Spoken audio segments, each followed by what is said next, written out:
Vamos fazer uma oração. Senhor nosso Deus, maravilhoso Pai, muito obrigado por podermos estar em contato uns com os outros, mesmo via online, e poder falar diretamente contigo, Senhor Deus, como se tu estivesse, inclusive fisicamente, em nosso lado. Pedimos as tuas bênçãos nesse momento, neste tempo, em que a igreja está reunida, com a tua palavra aberta. Pedimos que tu nos dirija no que vamos falar e que tu, Senhor, atinja e alcance os nossos corações. Em nome de Cristo, nosso Senhor e Salvador. Amém. Bom, o estudo de hoje, o tema, o título do estudo é A Esperança de Jeremias. A gente vai fazer um passeio bem panorâmico do livro de Lamentações. O livro de Lamentações é constituído por 5 lamentos, que foram escritos depois que os babilônios destruíram Jerusalém em 587 a.C. O autor do livro, embora não mencionado diretamente, é Jeremias, por várias indicações internas e históricas também. A gente tem como pano de fundo que, ao longo do seu ministério bem longo, Jeremias procurou persuadir os líderes de Judá e todo o povo a se voltarem para Deus, a fim de evitar o juízo que estava por vir sobre toda a nação. A gente sabe que o povo não ouviu. A palavra anunciada de Deus foi cumprida e o exército babilônico tomou a cidade e destruiu juntamente com o templo. Jeremias, no livro de Lamentações, expressou uma tristeza muito profunda pelos terríveis acontecimentos e pela tragédia toda pelo qual o povo passou. Imagine que para ele, a gente se colocando na situação do Jeremias, era como se 40 anos, não foram 40 meses, 40 anos de um ministério fiel tivesse sido como se desperdiçados, pois o povo nunca ouviu as suas mensagens e aconteceu o que ele estava predizendo. A gente tem como data mais ou menos o ano de 586, 585 antes de Cristo, depois da queda da cidade e a ida de Jeremias para o Egito. O principal ensino, a principal lição que a gente quer tirar hoje aqui do nosso estudo é como todos os crentes devem lidar com o sofrimento. O contexto da aliança é muito importante para a gente ler o livro de Lamentações de Jeremias. O direito que Israel tinha sobre a terra prometida foi adquirida por meio da aliança com Abraão, mas a posse e usufruto daquela terra dependiam de sua obediência a essa aliança. Isaías fala dessas bênçãos da obediência. Diz, se vocês Deuteronômio, se vocês obedecerem fielmente ao Senhor, o seu Deus os colocará muito acima de todas as nações da terra. Todas estas bênçãos virão sobre vocês e os acompanharão. Deuteronômio 28 também fala do oposto. Se vocês não obedecerem ao Senhor, todas essas maldições cairão sobre vocês e os atingirão. O Senhor fará com que vocês sejam derrotados pelos inimigos. O comentarista Wisby diz: o Senhor deixou muito claro que a obediência de Israel à aliança seria a garantia de proteção contra os seus inimigos, de bênçãos abundantes como fruto do seu trabalho e de alegria e paz no Senhor. Então, esse é o contexto do livro. Os judeus estão na Terra Prometida, protegidos por Deus, debaixo de uma aliança maravilhosa. Passam a descumprir os mandamentos do Senhor.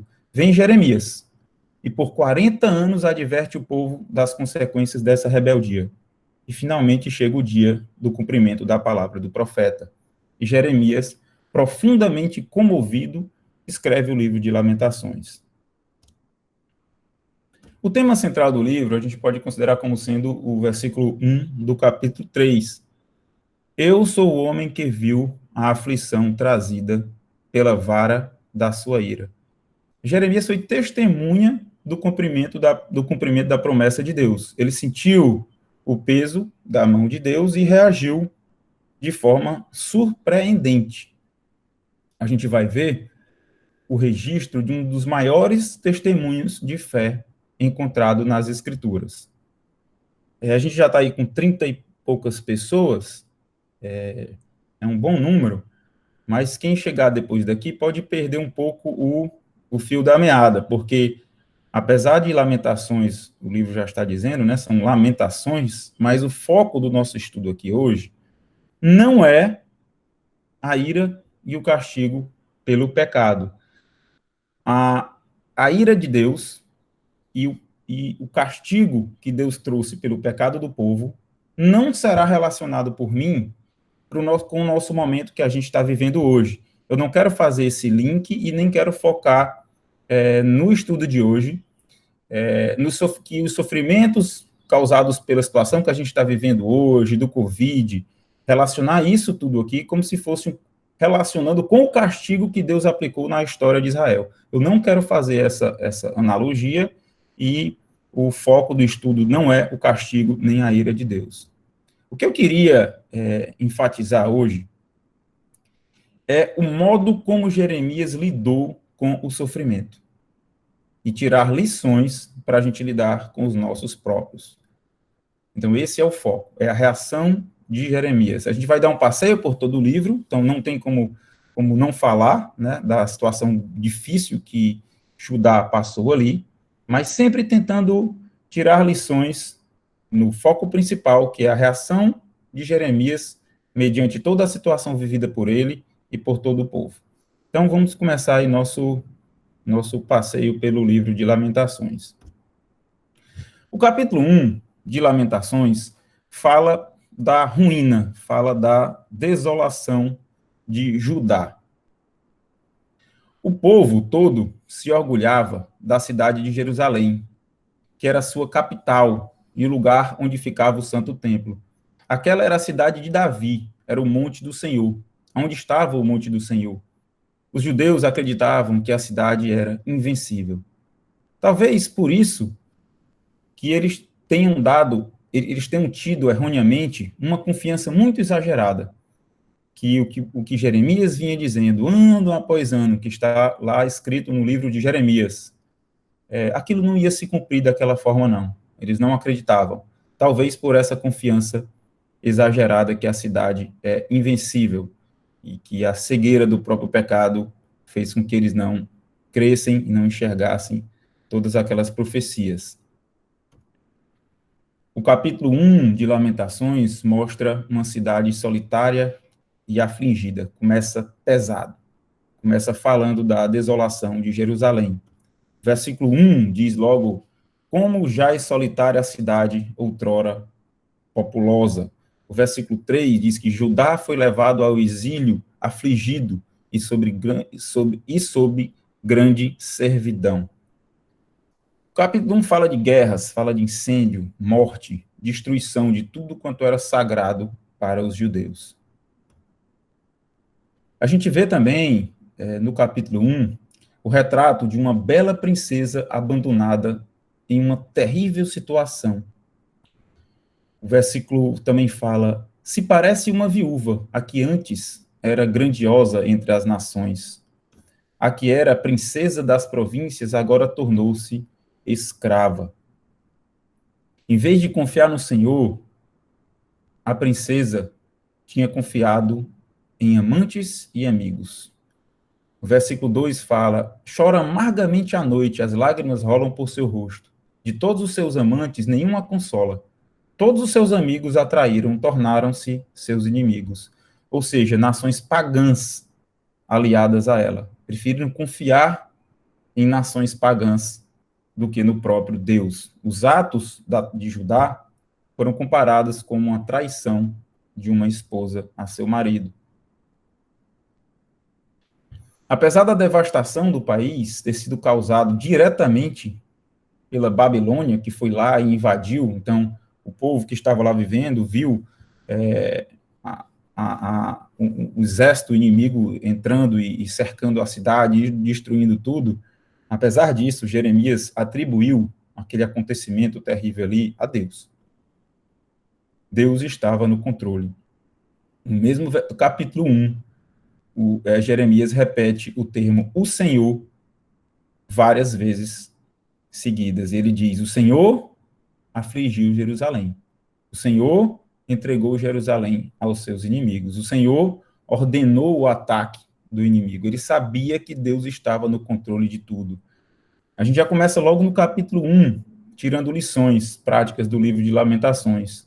No meio da nossa adversidade, seja ela global, local ou até íntima, individual, a gente tem que se lembrar sempre: Deus sabe o que se passa comigo. Deus nunca deixou de ter o controle em circunstância nenhuma da vida da gente. Além de ver o Senhor Deus no controle de tudo, Jeremias assume uma posição extremamente humilde. Ele não se justifica, ele não se vitimiza, ele nem reclama do excesso do peso da mão do Senhor. Ele diz: o Senhor, justo. Eu, rebelde. Versículo 18 do capítulo 1 diz: o Senhor é justo, mas eu me rebelei contra a sua ordem. John MacArthur diz que o verdadeiro sinal do arrependimento foi justificar Deus e condenar a si mesmo. Jeremias não tentou reduzir nem amenizar a culpa do povo. Nossa tendência é fazer justamente o contrário, muitas vezes. Quando alguém nos aponta um erro, a nossa primeira tendência é justificar. Não o que o Senhor está fazendo, mas os meus próprios atos. Eu tento me defender. Eu tento, muitas vezes, procurar alguém para condenar, procurar alguém para culpar. Jeremias inverte da forma correta, como um verdadeiro sinal do arrependimento. Cada um dos 3 primeiros capítulos de Lamentações termina com uma oração, com um clamor ao Senhor. Os versículos 20 a 22 do capítulo 1, a gente vê os aflitos clamando a Deus. Versículo 20 diz: veja, Senhor, como eu estou angustiada, estou atormentada no íntimo, e no meu coração me perturbo, pois tenho sido muito rebelde. Versículo 22, os meus gemidos são muitos e o meu coração desfalece. O povo inicia uma busca desesperada a Deus. Primeiro, afirmou a soberania de Deus. Segundo, atestou o próprio pecado. Terceiro, procurou a reaproximação do Senhor. O capítulo 2 começa descrevendo o julgamento de Deus que veio pesado em Judá. A gente vê falar de nuvem da ira. Juntas as palavras ira e furor aparecem 8 vezes no capítulo 2, um capítulo de somente 22 versículos. Então, de 22 versículos, 8 vezes as palavras ira e furor aparecem. A cidade de Sião foi coberta com a nuvem da ira do Senhor. A gente não tem como não pensar na nuvem de Deus no passado, né? Mas para uma utilização completamente diferente, né? Uma coluna de nuvem para guiar o povo. Durante o dia, o Senhor ia adiante deles, lá em Êxodo 13, com uma coluna de nuvem para guiá-los no caminho. Agora, o símbolo da nuvem é trazido como ira e impedimento das orações. Os judeus haviam perdido tudo o que lhes era precioso: as portas, o muro da cidade, os líderes, os profetas, o templo. O capítulo 2 também fala, Jeremias denuncia uma falsa mensagem repetida pelos líderes da nação. Jeremias, em Jeremias 6 e 14, ele denuncia paz, paz, quando não há paz. Os líderes espirituais pregavam uma mensagem falsa. Eles não, e o povo tinha acreditado, eles não expuseram o pecado, não chamaram a nação para o arrependimento. Eles rejeitaram os alertas do profeta durante 40 anos. O reinado de 5 reis que se passou durante a exposição do profeta. E aí vem com uma aplicação para a gente. Será que nós temos cumprido nossa missão de ser luz no mundo em trevas, como foi Jeremias? Temos pregado hoje, em nosso isolamento aqui, a palavra, mesmo que a nossa mensagem seja difícil de digerir? Hoje, praticamente, o que nos resta, por breve tempo, acredito que estamos próximos de terminar essa quarentena, o que nos resta hoje são telefonemas, né? São grupos de WhatsApp, não é? E temos utilizado da forma correta esses grupos. O que é pior?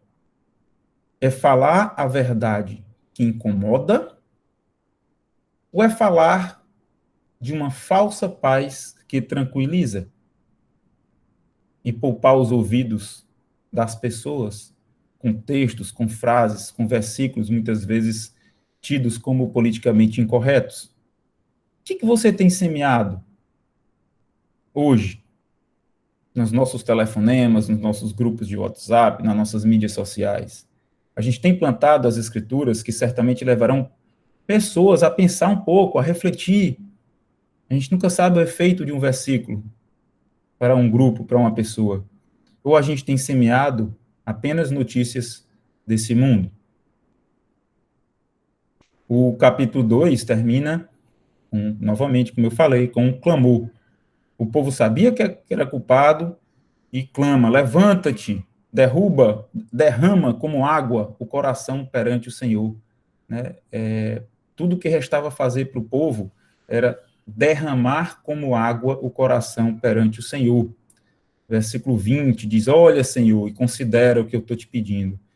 E a gente vê uma nova prova de fé de Jeremias. Ele sempre creu, em todo o seu ministério, que Deus não deixaria o povo desgarrado.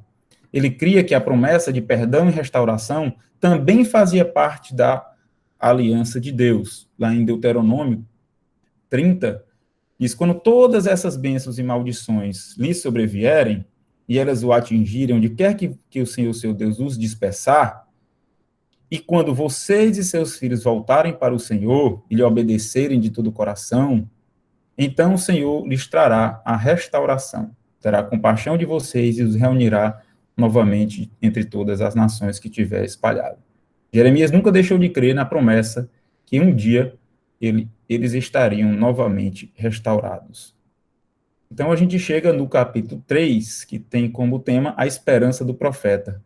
Mas, na verdade, o capítulo 3 começa sem esperança nenhuma. A gente vê Jeremias no fundo do poço. Do capítulo 1, versículo 1, até o capítulo 18, até o versículo 18 do capítulo 3, Jeremias escreve sobre uma desesperança. A dor do profeta foi grande, ele tanto quis tentar exortar o povo, e agora ele sofria juntamente com todo mundo. O castigo de Deus não era para Jeremias diretamente para seu pecado. Mesmo assim, ele sofreu. E ele se colocou no lugar de todo o povo. A gente pode sentir aqui de forma bem palpável a profundidade do desespero de Jeremias. Ele fala: já pereceu a minha glória, como também a minha esperança no Senhor. O versículo 20 diz: lembro-me bem disso tudo, e a minha alma desfalece dentro em mim. E aí a gente pergunta: e agora? O que restava da fé de Jeremias? Para onde esse desespero o levaria? Não tinha mais para onde ir, ele já estava, como eu coloquei aí, no fundo do poço.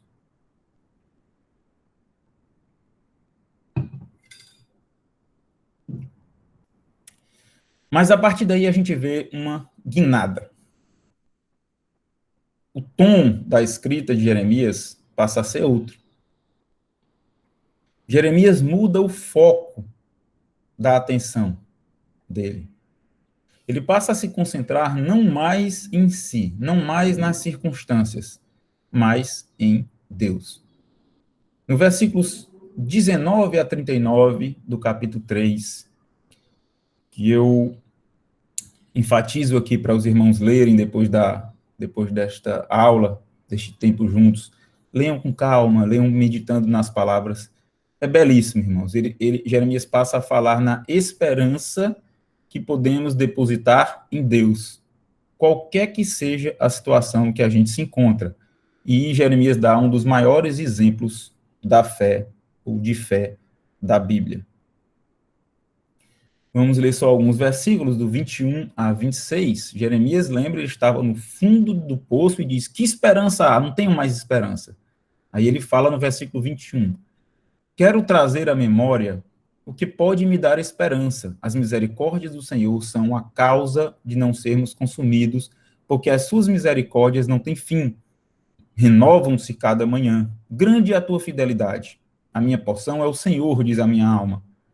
Portanto, esperarei nele.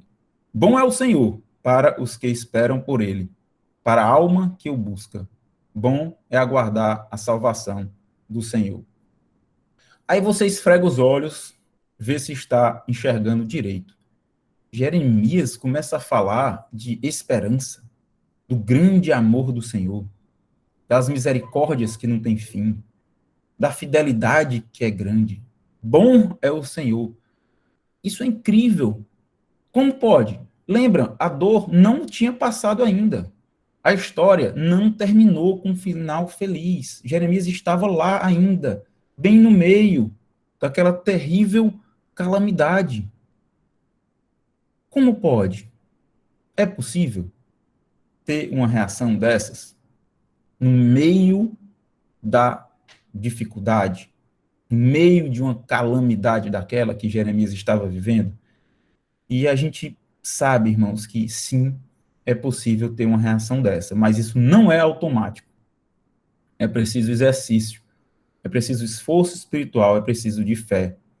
Veja que o versículo começa, o 21, Jeremias teve que trazer à memória. O que é trazer à memória? É falar com a mente a respeito de quem é Deus, de quem é o Deus. Você falar com você mesmo, você falar com a sua mente. Peraí, para. Quem é esse Deus a quem eu estou clamando aqui? Quem era o Deus que estava escrevendo aquela história de Judá? Em vez de continuar olhando para todas as circunstâncias ao redor, Jeremias parou e começou a pensar no caráter do Deus de Israel. E aí a gente tem uma lição espetacular. Parar, pensar e meditar nos atributos de Deus fez a esperança nascer na alma de Jeremias. Parar, pensar e meditar nos atributos de Deus fez a esperança nascer na alma de Jeremias. Não é saber os atributos de Deus, não é ter conhecimento. Eu não tenho uma pretensão nenhuma aqui, que essa aula encha a mim e a você da esperança de Jeremias. É preciso parar, individualmente. Foi isso que Jeremias fez e foi assim que a esperança nasceu na alma dele. Tozer fala, a esperança é como uma alquimia divina que transforma o metal ignóbil da adversidade em ouro. A esperança de Deus, ou em Deus, é que transforma a adversidade em ouro. A esperança no Deus amoroso e fiel é capaz de aquecer e confortar o nosso coração, bem no meio da tribulação. Pode mudar nosso ânimo, pode gerar valor e crescimento, bem no meio da dificuldade. Seria possível até se alegrar no meio de uma dificuldade? Pedro ousa a dizer que sim. Ele fala, nisso exultais, embora no presente sejais contristados por várias provações, para que, confirmado o valor da vossa fé, redunde em louvor, glória e honra na revelação de Jesus Cristo. Em que consiste essa exultação? Pedro fala nos versículos anteriores, nós não vamos ler, mas ele fala em que fomos regenerados para uma viva esperança. Está lá a palavrinha, esperança. Fala que a gente recebeu uma herança incorruptível. Fala que nós somos, sempre seremos, guardados pelo poder de Deus. Fala que a gente tem uma salvação preparada para nós. Nisso é possível, sim, até exultar, mediante, mesmo dentro de uma grande provação. Então, eu queria ler com vocês algumas citações a respeito deste tema, fé e esperança. O pastor Mauro numa pregação sobre este trecho de 1 Pedro, ele diz o seguinte: pela pequenez da nossa fé, não estamos acostumados a comparar nossa vida aqui com a eternidade. Por isso, em vez de breve, consideramos extenso e nos desesperamos com qualquer problema ou provação.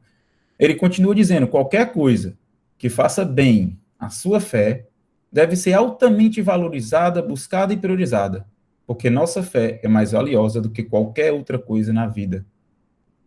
Será que podemos, hoje, valorizar o nosso tempo de dificuldade, de dor, de isolamento, de angústia trazida pelo Covid? Será que podemos valorizar o tempo que estamos vivendo hoje, uma vez que este tempo pode servir para exercitar a nossa fé?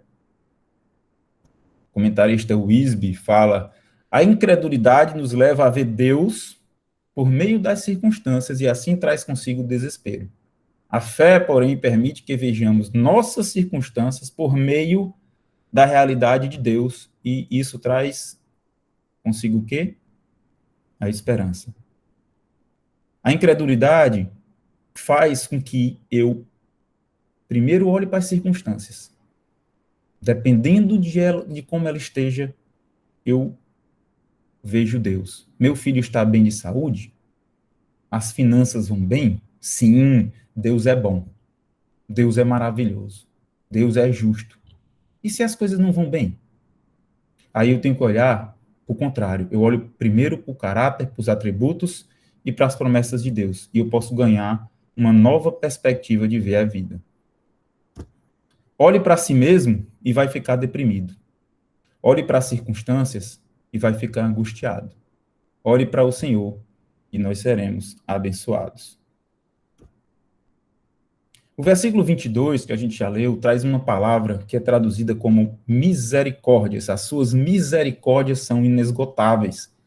Segundo John MacArthur, essa palavra aí no hebraico, aqui traduzida por misericórdia, é usada 250 vezes no Antigo Testamento. 250 vezes.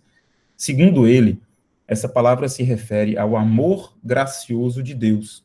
Segundo ele, abrange os conceitos de amor, perdão, fidelidade, bondade, verdade, graça, misericórdia e compaixão. Tudo isso aí temos da parte de Deus e elas são inesgotáveis. É isso que Jeremias está dizendo no versículo 22. Citando novamente o MacArthur, o alicerce da nossa fé é a realidade de que Deus mantém todas as suas promessas de acordo com seu caráter verdadeiro e confiável. Então, veja, a base da fé é crer que Deus, crer no caráter de Deus, que ele é verdadeiro e confiável. E por isso ele mantém todas as suas promessas. Jeremias não ficou na teoria. Eu creio em Deus. Eu creio nas suas promessas. Não vou ler tudo aqui, porque senão a gente não teria tempo. Mas Jeremias se apropriou de várias dessas promessas. Ele citou as promessas, ele numerou. Fica a lição para a gente. Escreva num momento de dificuldade, que tiver pior, numa baixa, numa angústia que a gente está vivendo. Escreva quais são as promessas que falam para mim hoje. Será que eu posso crer nessas promessas? Se eu enxergar o Deus que as prometeu, eu posso crer. E isso vai ser a base da minha fé. Jeremias disse no versículo 31, o Senhor não rejeita seu povo, nem se esquece dele. Mesmo em meio à dor, sabemos que ele nos ama, versículo 32. Deus não tem prazer em disciplinar o seu povo, e ele sente a nossa dor, versículo 33. Deus está sentado no seu trono e tem controle de tudo, versículos 37 e 38. O que você faz quando é atingido por algo mais forte do que sempre imaginou viver? O que você faz quando nada mais pode diminuir seu sofrimento? Muitas vezes a gente sente como se coisa demais está sendo tirada de mim. Está sendo tirada de mim o quê? Liberdade, segurança, emprego, salário, paz, companhia de pessoas, saúde. Tudo isso está sendo tirado de mim nesse momento, de nós nesse momento. E a gente dá foco em tudo que está sendo tirado de mim. Mas Jeremias orientou a mente dele para pensar nas coisas que não foram tiradas dele e que nunca poderão ser tiradas dele. Jeremias diz, no versículo 24, a minha porção é o Senhor. Então, nos versículos seguintes, nos 3 versículos seguintes, ele dá 3 lições práticas. O versículo 24, ele fala, nele porei a minha esperança.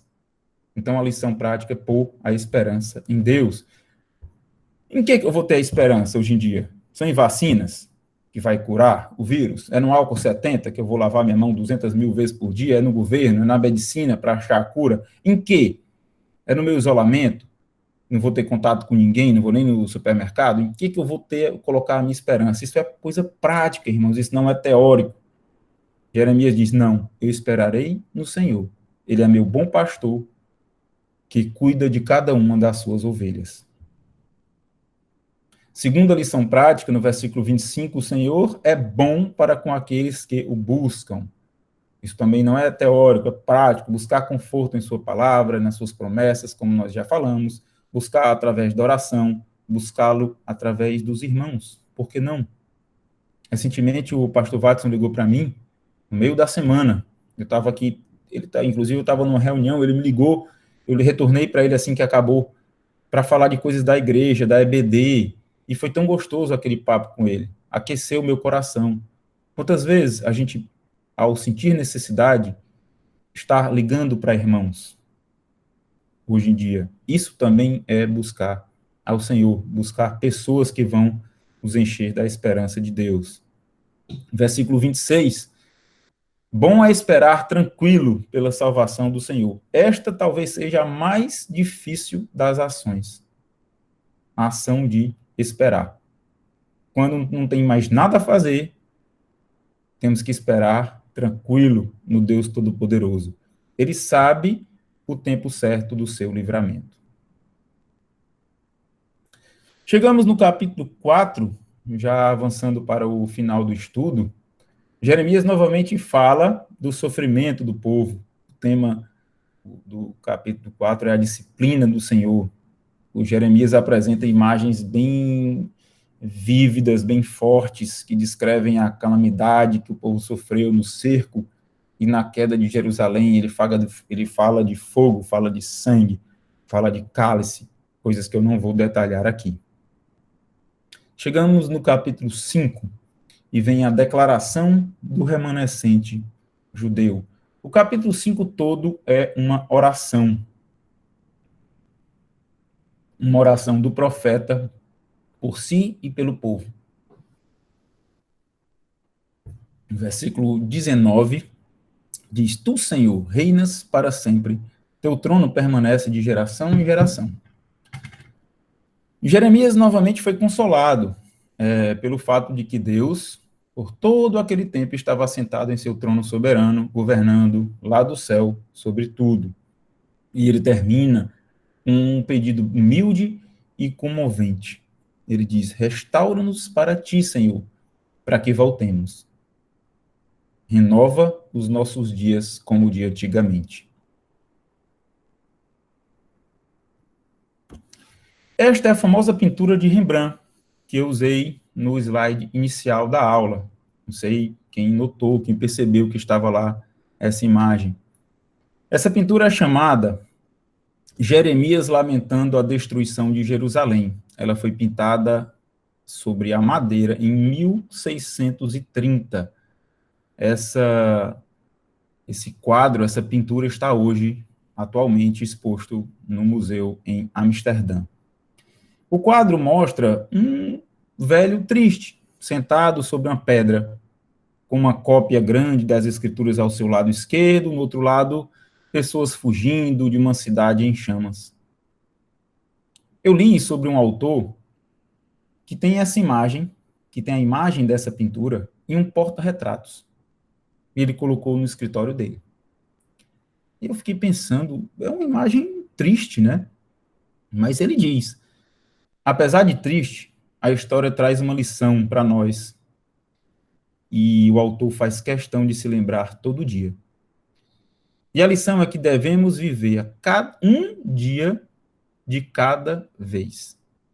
E a cada manhã nos reabastecer da misericórdia de Deus, pois, independente de qualquer coisa, a gente pode dizer para Deus: Tu és fiel, Senhor. Eu queria pedir que o Jailson ligasse aí o microfone, ele vai fazer, e o vídeo também, né, Jailson? A gente vai cantar a música Tu és fiel, Senhor, escrito em 1900 e pouquinho, por Thomas Chisholm. E esse hino belíssimo foi baseado em Lamentações 3 e 23. Renovam-se cada manhã, grande é a tua fidelidade. Então, eu queria convidar os irmãos para cantar. Não precisa nem abrir os microfones, porque é difícil cantar em uníssono na internet, tem um delay. Não precisa nem ligar o microfone, mas eu sugiro que a gente cante alto, cada um que puder, cada um nas suas casas, e com o Jailson, que ele vai puxar aí o coro em louvor à fidelidade de Deus. Ok, estão me ouvindo bem? Sim. Então cantemos com alegria, nos lembrando da fidelidade do nosso Senhor.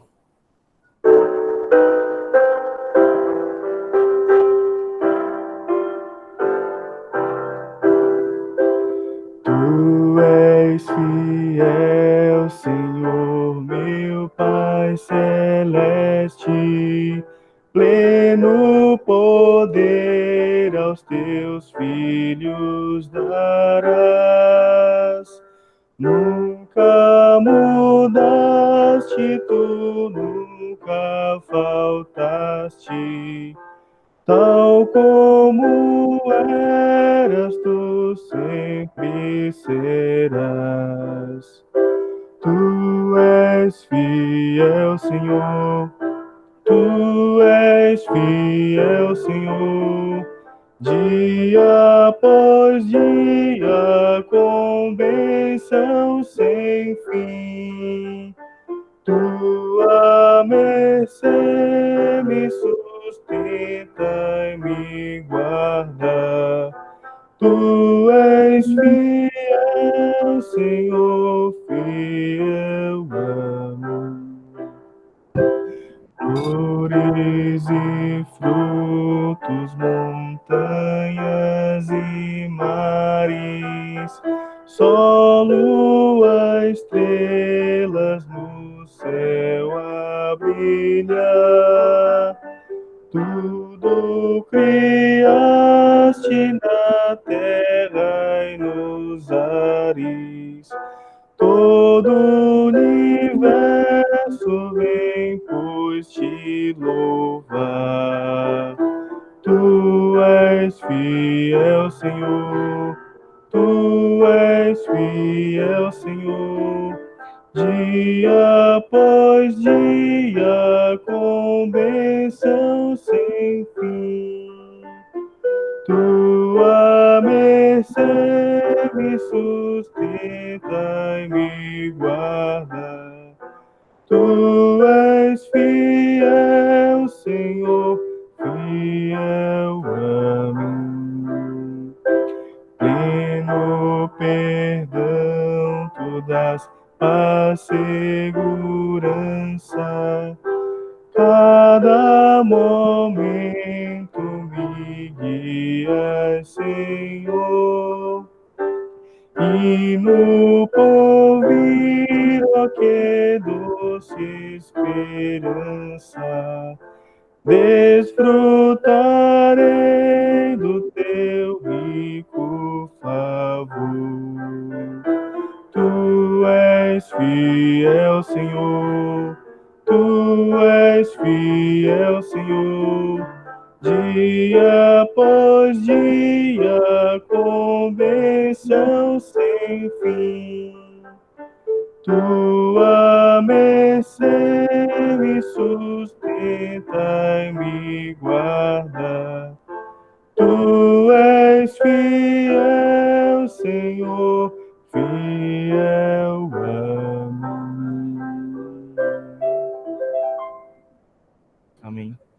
Amém, Jailson, muito obrigado. Louvado seja Deus pela certeza da nossa salvação, por podermos descansar na esperança da ressurreição e da vida futura com Ele para sempre. Louvado seja Deus por sabermos que, haja o que houver, tudo dará certo. Amém. Queria pedir para o pastor Watson, não sei se ele está online, encerrar com uma oração. Estou sim, Mauro. Vamos orar. Santo Deus, Pai Todo-Poderoso, obrigado pela tua graça, pela tua misericórdia, pelo teu amor, pelo teu cuidado. Obrigado, ó Pai, porque a tua palavra, fiel e verdadeira, nos alimenta em todas as situações, mesmo no momento de dor, mesmo no momento de alegria, qualquer outro tipo de momento. Nós podemos nos debruçar diante da tua palavra e sentir as tuas palavras falando forte ao nosso coração, nos orientando, nos animando, nos incentivando. E, ó Pai, como nós precisamos entender que a tua palavra é suficiente para qualquer momento nas nossas vidas. Obrigado, ó Pai, por essa aula do Mauro Júnior. Obrigado, ó Pai, pelas palavras do teu servo tão bem elaboradas e que possa calar fundo no coração de cada pessoa que assistiu essa mensagem agora e aquelas que irão assistir através da gravação. Ó Pai, muito obrigado pelo Deus maravilhoso que tu és e da forma maravilhosa que tu opera na vida dos teus servos. Em Jeremias, há tanto tempo atrás, e em cada um que vive hoje essas mesmas palavras. Muito obrigado, ó Pai. Alimenta-nos, ó Pai, através da tua palavra. É o que te peço e te agradeço no nome do Senhor Jesus Cristo. Amém. Amém. Obrigado, irmãos.